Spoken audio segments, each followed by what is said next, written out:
I don't think it's controversial to say that episode 2 of our ADV Light project didn't quite go to plan. It started off so well with incredible scenery, superb drone shots, and the trails we went looking for. It went downhill the moment I crashed my drone into a river. An hour later, side's clutch went down, and after some emergency repairs, a little bit of help from a friend, a dose of night riding, and some fresh wild camping, I took a digger and came up with 4 stitches in my knee. We're back to try again. Just like last time, our plan was to head for North Wales in search of the hardest trails we could find on the map. This is a little taste of what's to come.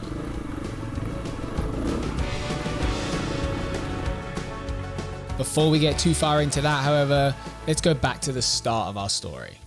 It's been about 5 weeks since we filmed part 2 of this series, so this bike's done a fair bit of hours since then, so it's due an oil change. I'm going to quickly pop an oil change on, pop the panniers on, pack them. I didn't do it in the last episode, but I'm going to talk you through quickly what I'm packing into them, and then we'll go ride.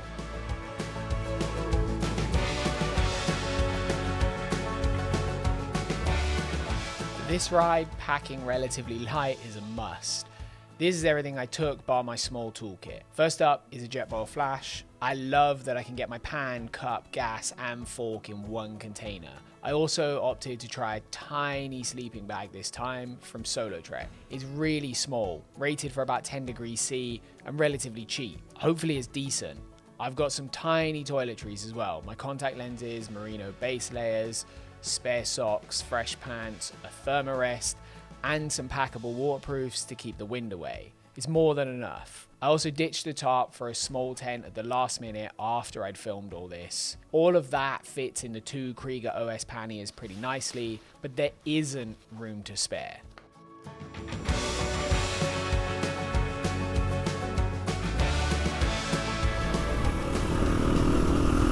We are back.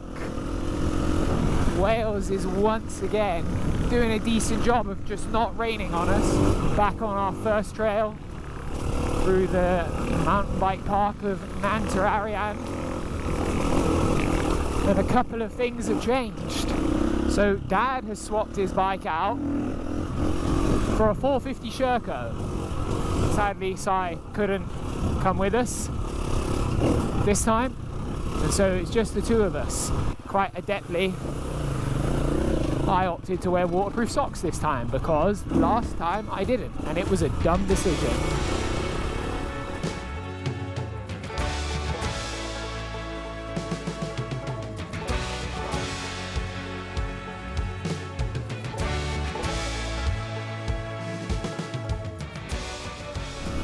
The sun has popped, the sleeves have come off. We're only a few miles in, but I did manage to crash the drone already.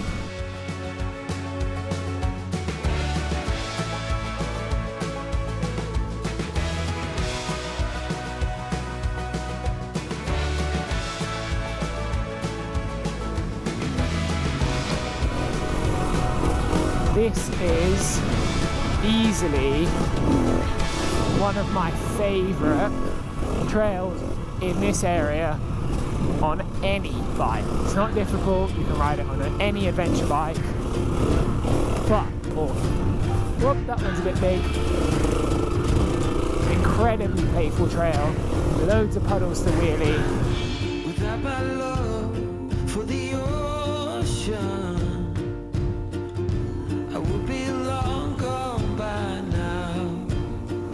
I do love riding dirt bikes. Even when the terrain is easier, there's a certain amount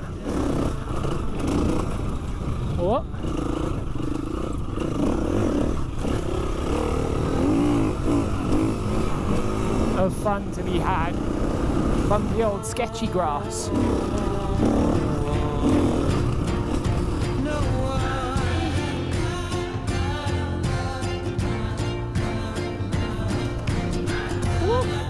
Slippery. Even though it's bone dry, trust me, it's slippery. I mean, you don't need to drop into this. I could quite easily have just ridden along the grass here.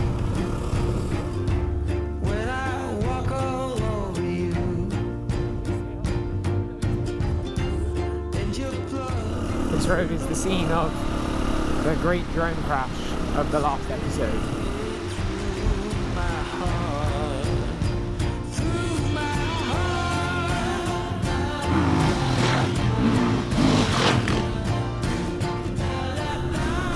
I am very proud of myself. I managed to not try and get too good of a drone shot and crash my drone in the river. I feel like that needs a thumbs up on this video just for managing that. Ray Mears, eat your heart out, getting fat off the land. There is a little bit of riding with panniers on the dirt bike. Definitely changes the way the dirt bike handles. I mean, it's not a big surprise. Adding kind of 10 kilos of weight to the back of the bike is going to change it. And even though bit of splash there. Even though I've increased the preload on the shock and reset the sag, it just doesn't quite feel right. Like, that extra weight makes it feel like it needs another spring on there, but obviously you don't want to have to do that every time. And I think one other thing that would go really nicely is having an easy adjust preload adjuster. Like, there's a few brands that make one. That would be something that I look to change. Also, I think there's just a part of this where you have to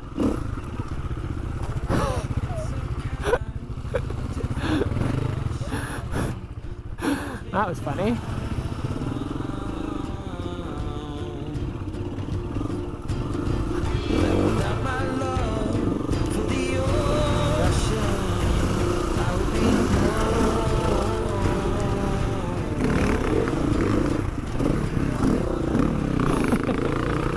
Riding too close to get good GoPro footage is a terrible idea.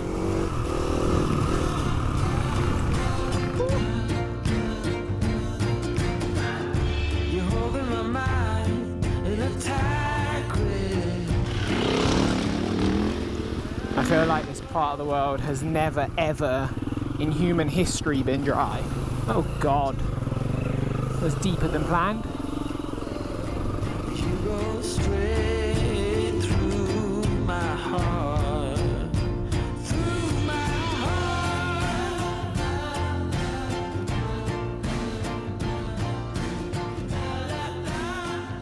As day one drew to a close, we hunted for a decent camp spot on the side of the trail. We settled for some smooth grass with a nice view, cooked a dehydrated firepot meal, and did some after dark bike maintenance. It was an awesome day.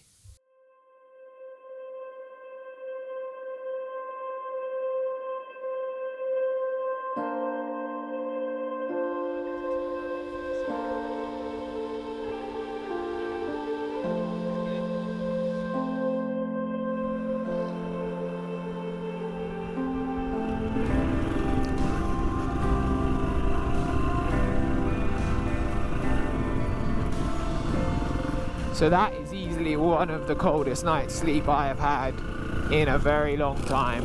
A poorly judged camping trip. I thought I was over those days. I thought I'd learnt my lessons enough to stop making those poor camp decisions. Clearly not true. Undersleeping bagged, poor location. It looked very, very pretty, but a pretty looking camp location makes for a windy camp location. A ride with my dad always involves an overgrown trail. From somewhere he pulled an old, unused byway. It's fully overgrown and it feels like it hasn't been used in a decade. I don't know how he finds these trails, but he always does, and they always make me laugh. It was the perfect way to warm up after the cold night.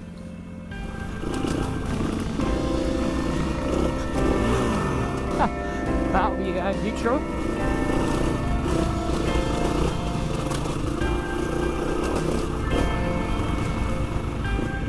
I will try my best not to have a crash, because it hurt a lot last time.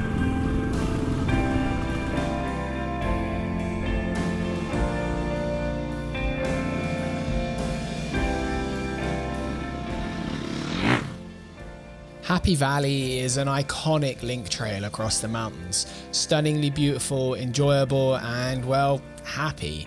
Last time out, it represented the end of a wild ride. This time around, being able to take in the scenery and enjoy the trail was a much more enjoyable experience than limping out and feeling every bump on the way down the valley. From Happy Valley, our route took us north towards Barmouth and the destination trails of our ride. This section is beautiful and mellow.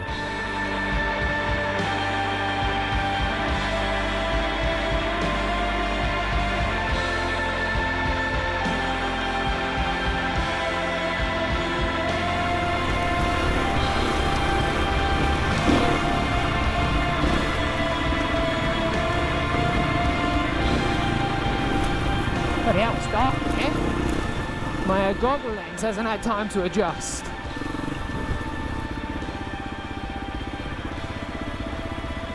With headlight action, that helps.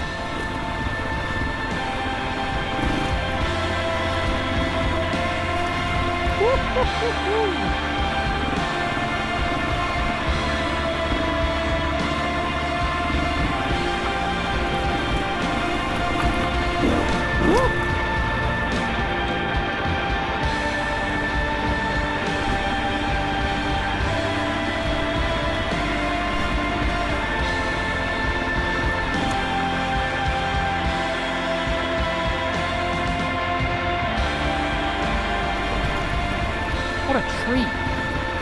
So much single track today. It's been fantastic. Danger. Horses. Woo. That rock looks slippery. Look, there's my massive headlights at hindrance or help here.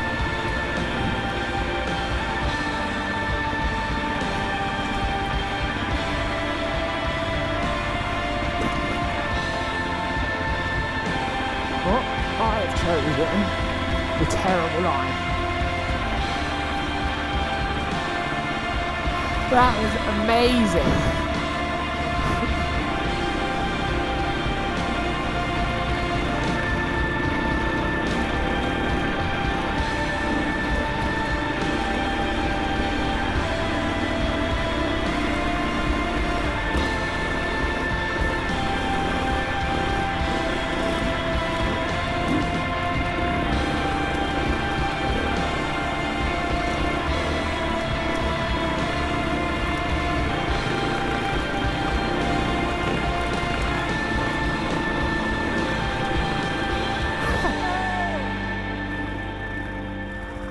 What are you doing in there, mate?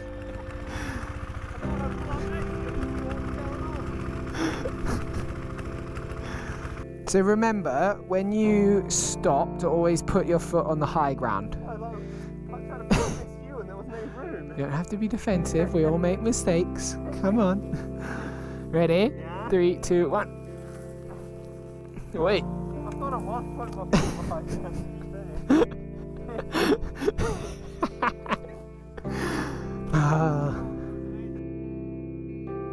While the story of our day won't win us an Oscar, the trails we rode were some of the best legal riding I have ever ridden in the UK.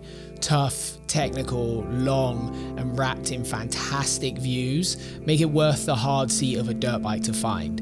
It's a day that brings a smile to my face even when I'm editing this video now. So, just woke up, second night in a row, severely underestimated the coldness of the camping situation on the first night. So I slept in full kit last night. An improvement, but we've learned some things about substandard camping gear just to get the size down, or just not checking the weather. That was a bit of a mistake. So I'm going to make some coffee, pack the tent up and go and finish our ride. Day 3. Pretty excited about that. Yeah. And maybe have a shower. That'll also be nice.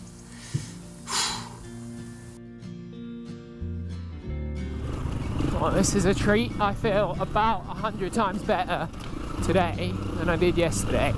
Maybe the 3 hours extra sleep from not absolutely dying helped. Woo! We were just talking about bringing GSs down here. Be a bit sketchy.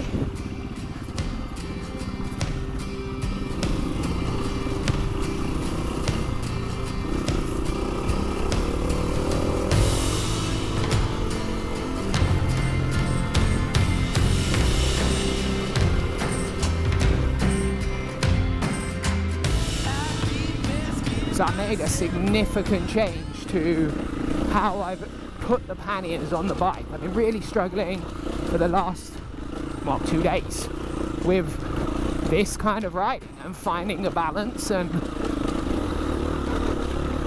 being balanced on the bike completely.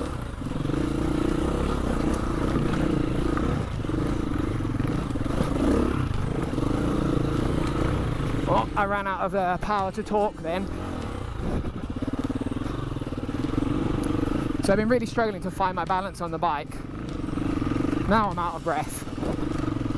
But a big part of that I put down to always wearing a camera bag. It's always a bit harder when you have a big backpack on. But I kind of started to notice that the panniers were like pressing on my calves when I was trying to stand up, especially in difficult stuff.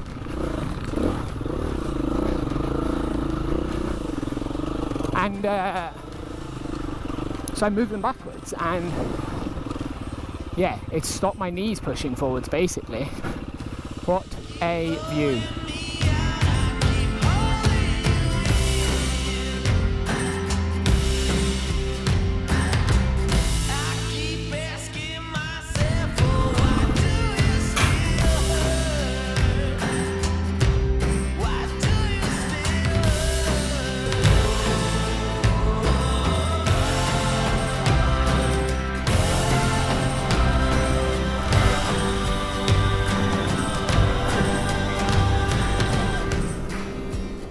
We're at the end of 3 days of really incredible trail riding. Honestly, some of the best trails I've ever ridden in the UK. Probably head and shoulders above everything else I've ridden. Amazing views, incredible, just truly fantastic. And I think across these 3 days, I've learned a lot about what it's like to use a bike like this for camping and some of the tricky things that it introduces and the things you've got to work on.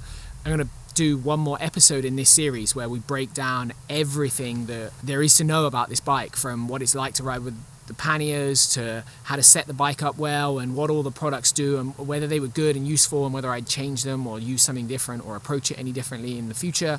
And I want to sign this video off by saying a massive thank you to everyone that helps out, from all of our Patreon subscribers to my dad for coming on this ride with me, my friend Sai for coming on the previous ride with me as well. Otherwise, yeah, we'll see you in the next one. Thanks very much for watching.